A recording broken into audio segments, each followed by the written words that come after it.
Programme के इस हिस्से में आप एक ऐसे मुद्दे पर गल करते हैं जिन्हें पाकिस्तान के सिक्योरिटी इदारियां तो लैके वजारत खारजा तक सारे जो फरतलू पा दिता है, हिला के रख दिता है। मौजू की है पाकिस्तान के इंडियन रियासती दहशतगर्दी।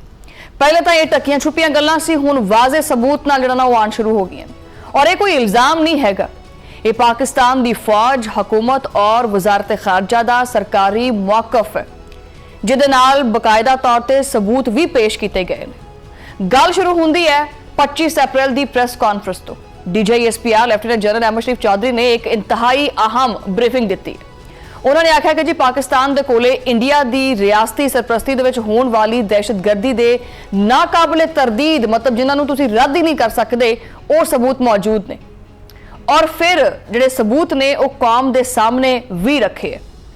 21 अप्रैल का केस जेहलम बस स्टैंड के करीब एक पाकिस्तानी शहरी नूं गिरफ्तार किया जाता है।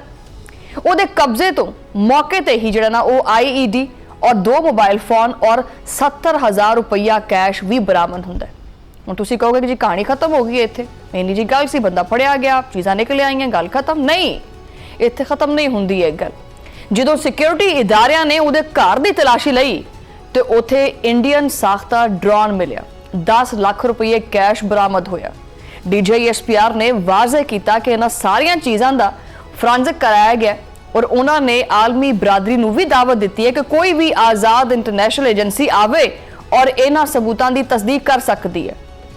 असी कोई हवा च तीर नहीं छड्डदे कि इधर कोई वाकया होया ते उधर सीधा ठा करके इल्जाम भारत ते ला दिता। नहीं, फैक्ट बेस गल हुंदी है और सबूतां दे नाल गल हुंदी है। सवालात तो इत्थे खैर बहुत सारे जन्म लेंदे, लेकिन सवाल यह है कि की ये दहशतगर्द जिहड़े ने ये कौन चलांदा पिया।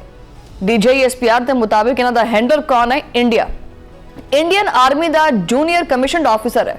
नाम दसिया गया सूबेदार सुखविंदर, जिहदा कोड नाम यूज करते हैं सिकंदर कहते हैं उन्होंने, लेकिन असल mastermind major Sandeep Verma है, जिहदा कोड नाम जिहड़ा ना वो समीर है, जो कि इस वक्त मकबूजा कश्मीर दे विच कमांडिंग ऑफिसर के तौर के उत्ते तैनात है। 2 होर भी नाम सामने आए हैं, हवलदार कोई उमैद उर्फ आदिल अमान और एक सिपाही का नाम भी सामने आया है। और ये सिर्फ ना नहीं है कि DGSPR ने प्रेस कॉन्फ्रेंस दे विच एक ऑडियो रिकॉर्डिंग भी चलाई है। लो होर कर लो गल। इन्होंने आख्या कि भी किसी बंदे नूं फड़िया उहदा नाम दसिया ते भी ये हिंदू नाम है या ये सिख नाम है तो चलो जिहदा इल्जाम ला दो पाकिस्तान के उत्ते बकायदा ऑडियोज भी चलाइयां गई ने। ठीक है, ये ऑडियो जिहड़ी है वो मेजर संदीप वर्मा और एक पाकिस्तानी दहशतगर्द अब्दुल मजीद जिहड़ा ना उहदे दरमियान गुफ्तगू हुई है। इस ऑडियो दे विच दहशतगर्दी वास्ते पैसे कित्थे भेजने हैं, एंट्री पॉइंट्स केड़े ने और टारगेट केड़ा बंदा है, ये सारा कुछ डिस्कस हुंदा पिया। DGSPR ने आख्या कि इस ऑडियो दे विच मेजर संदीप खुद इस चीज़ का एतराफ करता पिया, मनदा पिया है कि असी जनाब बलोचिस्तान तो लैके लाहौर तक दहशतगर्दी का एक मुनज़्ज़म नेटवर्क चलाते पे। ये तो करतूतां ने इन्हां दी। इत्थे एक अहम नुकता यह भी है कि DGSPR ने वाजे किया है कि ये कार्रवाइयां बंदा आखे कि जी इंडिया की जी खुफिया एजेंसी रॉ है वो करांदी पई है, चलो वो तो करांदी है, लेकिन ये बराह रास्त इंडियन आर्मी भी मुलविस है और ये भी बहुत सारे सबूत सामने आए हैं।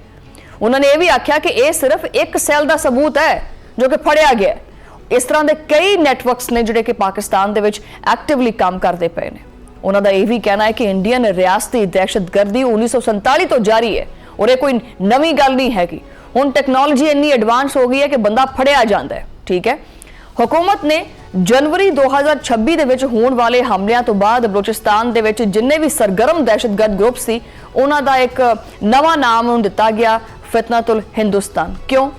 क्योंकि रियासत का दावा है कि इन्हां सारिया ग्रुपां दा ताल्लुक जिहड़ा वो इंडिया दे नाल है और इन्हां सारिया ग्रुपां नूं जिहड़ा ना वो इंडिया की सपोर्ट हासिल है। जनवरी के बलोचिस्तान के 12 मुख्तलिफ मकामात दे उत्ते जिहड़ा ना वो हमले हुए।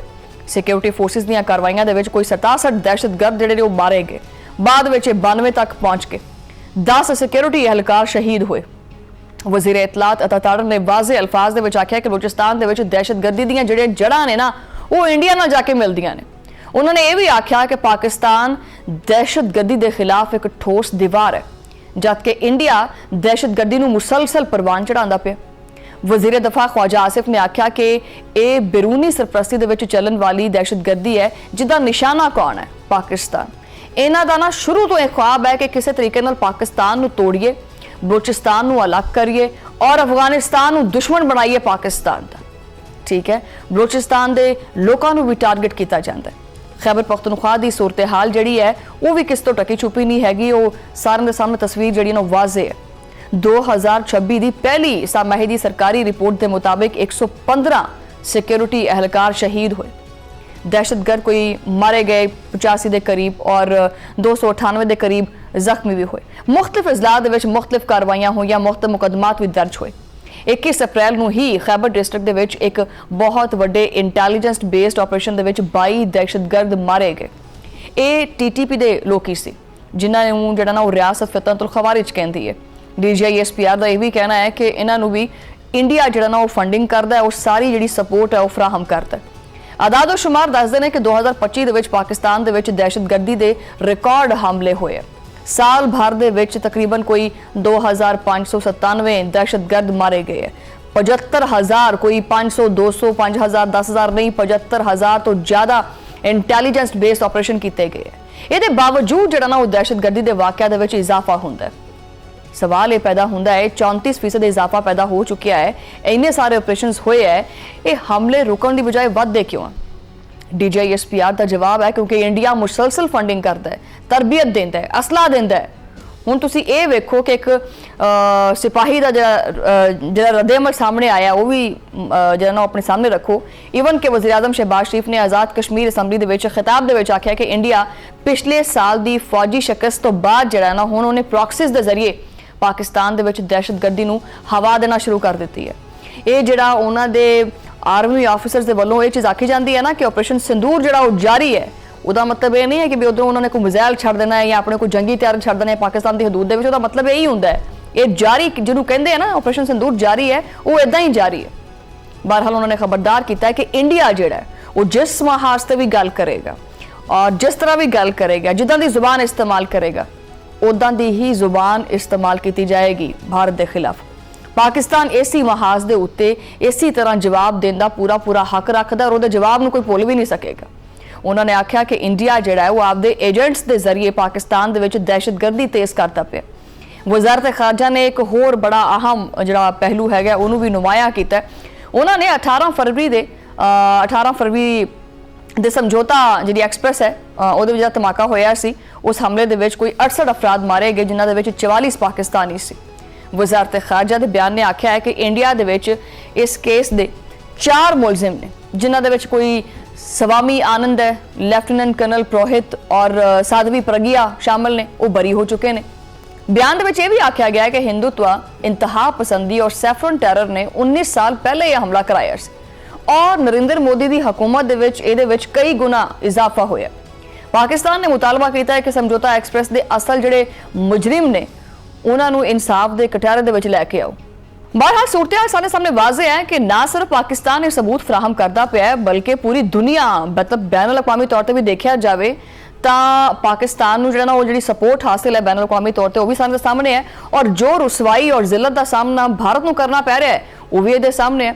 ईवन के अमरीकी सदर डोनाल्ड ट्रंप ने लैपटॉप गैंगस्टर्स करार दिता है। इस तो वड्डा बयान मोदी सरकार वास्ते की हो सकता है कि जिस तरह ये दहशतगर्दी के मुनज़म कारनामे सर अंजाम देंदे है इस तो ज़्यादा वध के की सबूत हो सकता है। मजीद आगे चलते दसीए कि बलोचिस्तान के होने वाले हमलों का बलोच शनाख्त के नाल कोई ताल्लुक नहीं है। एक खालिस्तान जो ना वो इंडिया की इश्तियाल अंगेजी वो कहते हैं कि जी बलोचिस्तान को हमने अलग करना है और पाकिस्तान जो ना वो तोड़ना है। ये ख्वाब कभी इंडिया का पूरा नहीं हो सकता। मजीद आख्या गया कि जी इंडिया पाकिस्तान को गैर मुस्तहकम करने वास्ते एक नहीं बल्कि कई हरबे भी इस्तेमाल करता है। सवाल बहुत सारे है। सवाल इतने पैदा होता है कि पाकिस्तान के कोल अगर वाकई नाकाबिले तदीर सबूत है तो फिर आपको इस चीज़ में पाकिस्तान को आलमी अदालत इंसाफ या अकवाम मुतहदा दी सलामती कौंसल के जाना चाहिए। DGISPR ने यह भी चीज़ आखी कि असी सबूत जोड़ा वो दुनिया के सामने रखते हैं, कोई भी आज़ाद एजेंसी आवे फॉरेंसिक करावे। मतलब ये है कि पाकिस्तान के कोले आपके सबूतों के उत्ते पूरे वकार के नाल वो एतमाद हासिल है। ठीक है,